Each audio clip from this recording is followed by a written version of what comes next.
क्या कभी ऐसा हो सकता है कि सच आपकी आंखों के ठीक सामने खड़ा हो मगर फिर भी आप उसे पहचान ना पाएं?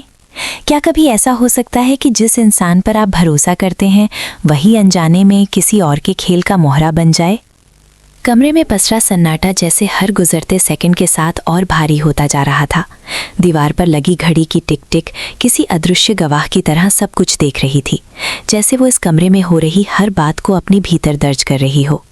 सामने खड़ी वो लड़की जिसकी आंखों में पछतावे, डर और किसी अनकहे राज की धुन तैर रही थी, धीमी आवाज में बोल रही थी, मगर उसकी आवाज में एक ऐसा कंपन था जो सिर्फ दर्द का नहीं बल्कि किसी गहरे रहस्य का संकेत देता था।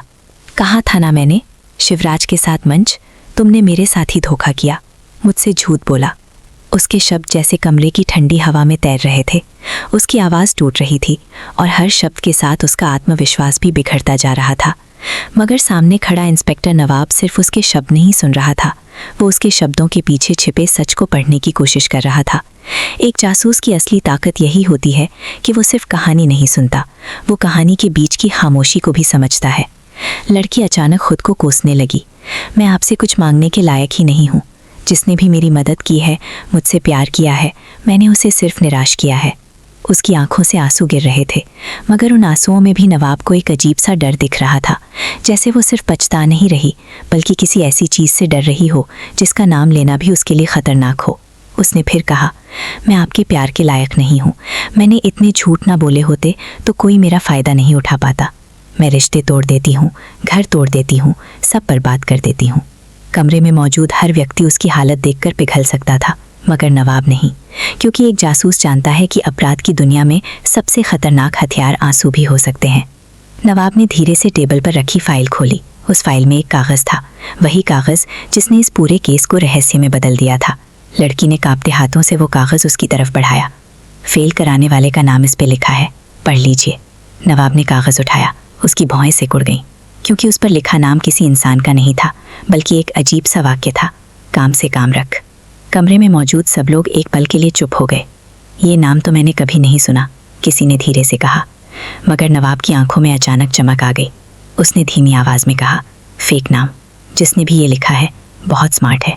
अपनी असली पहचान छुपाने के लिए उसने एक मैसेज को ही नाम बना दिया ताकि कोई उसका पीछा ना कर सके। उसी पल नवाब को एहसास हुआ कि ये केस जितना सीधा दिख रहा था उतना है नहीं।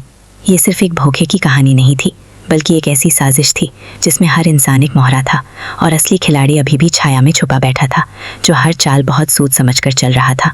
कुछ घंटों बाद वही लड़की एक अलग कमरे में बैठी थी, थकी हुई, टूटी हुई और डर से भरी हुई। बाहर बारिश शुरू हो चुकी थी और खिड़की के शीशे पर गिरती बूंदें किसी रहस्यमयी संगीत की तरह सुनाई दे रही थीं। कमरे में हल्की पीली रोशनी थी जो माहौल को और भी अजीब बना रही थी। तभी दरवाज़ा खुला और नवाब अंदर आया, मगर इस बार उसके हाथ में फाइल नहीं थी बल्कि एक ट्रे थी जिसमें से भाप उठ रही थी। लड़की ने हैरानी से पूछा, क्यों लाए हो मुझे यहाँ? नवाब मुस्कुराया, एक अजीब सी रहस्यमयी मुस्कान, क्योंकि तुम्हें आराम की ज़रूरत है और सच बोलने के लिए दिमाग का साफ होना ज़रूरी है। उसने ट्रे टेबल पर रखी और कप उसकी तरफ बढ़ाया। देखो, मैं तुम्हारे लिए क्या बना रहा हूँ, दुनिया का सबसे बेहतरीन काढ़ा। लड़की ने शक से उसकी तरफ देखा। स्मेल करो, नवाब ने कहा। लड़की ने धीरे से कप को सूंघा। स्मेल थोड़ा सा अजीब करता है। नवाब हंस पड़ा, पर टेस्ट सुपर्ब है और नवाब के हाथ का काढ़ा पी के तो अच्छे अच्छे ठीक हो गए। तुम क्या चीज़ हो? कुछ पल के लिए माहौल हल्का हो गया, मगर असल में ये भी एक जासूसी चाल थी। नवाब जानता था कि किसी से सच उगलवाने का सबसे अच्छा तरीका उसे डराना नहीं बल्कि उसे सहज महसूस कराना होता है। लड़की ने एक घूंट लिया, फिर दूसरा, और धीरे धीरे उसकी आंखों में जमी डर की परत थोड़ी नरम पड़ने लगी। तभी नवाब ने अचानक सवाल किया, शिवराज से तुम्हारी पहली मुलाकात कहाँ हुई थी? लड़की चौंक गई। उसने जवाब देने से पहले कुछ पल सोचा। वही पल नवाब के लिए सबसे अहम था, क्योंकि एक जासूस के लिए जवाब से ज़्यादा महत्वपूर्ण होता है जवाब देने से पहले की खामोशी।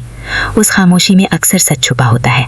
नवाब समझ चुका था कि लड़की कुछ छुपा रही है, मगर वो ये भी जानता था कि ये लड़की असली अपराधी नहीं बल्कि किसी और की चाल में फंसी हुई मोहरा है, और असली खिलाड़ी अभी भी कहीं छुपा हुआ है जो हर चाल बहुत सोच समझ कर चल रहा है। नवाब ने धीरे से कहा, तुम डर रही हो, मगर सच से नहीं, उस इंसान से जिसने तुम्हें इस खेल में धकेला है। लड़की की आंखें फैल गईं, जैसे वो कुछ कहना चाहती हो, मगर उसके होंठों पर शब्द आकर रुक गए। उधर शहर के दूसरे छोर पर एक पुराना जंगल होटल था, एक ऐसी जगह जहां आम लोग शायद ही कभी आते थे। वही होटल जहां इस केस की पहली कड़ी मिली थी। होटल के मैनेजर ने उस रात जो बयान दिया था उसमें भी कई झूठ छुपे हुए थे। नवाब की टीम ने जब होटल के सीसीटीवी फुटेज निकाले तो एक अजीब बात सामने आई। फुटेज में एक आदमी दिख रहा था जिसने अपना चेहरा पूरी तरह ढका हुआ था, मगर उसकी चाल, उसकी बॉडी लैंग्वेज किसी प्रोफेशनल की तरह थी। वो सीधे होटल के उस कमरे में गया जहां से सारे सबूत गायब हुए थे, और जाते वक्त उसने रिसेप्शन पर एक लिफाफा छोड़ दिया जिसमें वही नोट था, काम से काम रख। उस वक्त सबको लगा था कि ये सिर्फ एक धमकी है, मगर नवाब को अब समझ आ रहा था कि ये सिर्फ धमकी नहीं बल्कि एक सिग्नेचर है।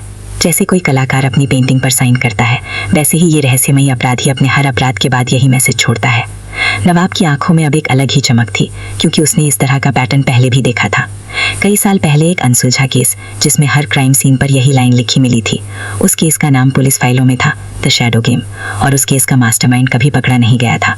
नवाब ने धीरे से खुद से कहा, तो तुम वापस आ गए। कमरे में बैठे सब लोग चौंक गए। कौन? नवाब ने जवाब नहीं दिया। उसने सिर्फ खिड़की के बाहर अंधेरे को देखा, जैसे उसे पता हो कि कोई वहीं कहीं छुपकर सब कुछ देख रहा था। अब ये सिर्फ एक केस नहीं था, ये एक पुरानी जंग थी जो फिर से शुरू हो चुकी थी, और इस बार दुश्मन पहले से भी ज्यादा चालाक था। रात और गहरी हो चुकी थी।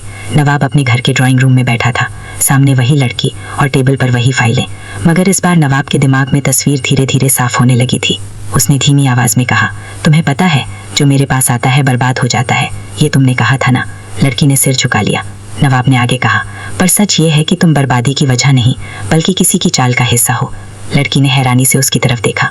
नवाब ने फाइल खोली। उसमें कई तस्वीरें थीं, होटल की, शिवराज की, और एक धुंधली सी फोटो उसी रहस्यमय आदमी की जिसने तुम्हें फंसाया। वही इस पूरे खेल का असली खिलाड़ी है, और उसका एक ही मकसद है, लोगों को एक दूसरे के खिलाफ खड़ा करना। कमरे में सन्नाटा छा गया। नवाब ने गहरी सांस ली, और अब वो अगली चाल चलने वाला है। तभी अचानक दरवाजे की घंटी बजी। नवाब धीरे धीरे दरवाजे की तरफ बढ़ा। दरवाजा खोला।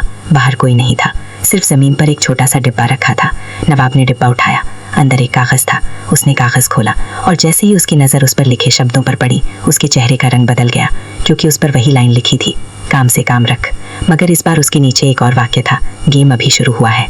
कमरे के अंदर खड़ी लड़की कांप उठी, और नवाब की आंखों में एक खतरनाक चमक आ गई, क्योंकि अब उसे यकीन हो गया था, ये रहस्यमयी दुश्मन सिर्फ छुपकर खेल नहीं रहा बल्कि खुलकर चुनौती दे रहा है। और अब ये लड़ाई सिर्फ सच और झूठ की नहीं रही, बल्कि दिमाग और चालाकी की जंग बन चुकी थी। नवाब ने धीरे से खिड़की से बाहर अंधेरे में देखा, जैसे उसे महसूस हो रहा हो कि कहीं ना कहीं कोई उन्हें देख रहा है। शायद वही जिसने ये खेल शुरू किया था, और शायद वही जो अगली चाल चलने वाला था, क्योंकि इस खेल में एक नियम था, सच जितना करीब आता है खतरा उतना ही बड़ा हो जाता है।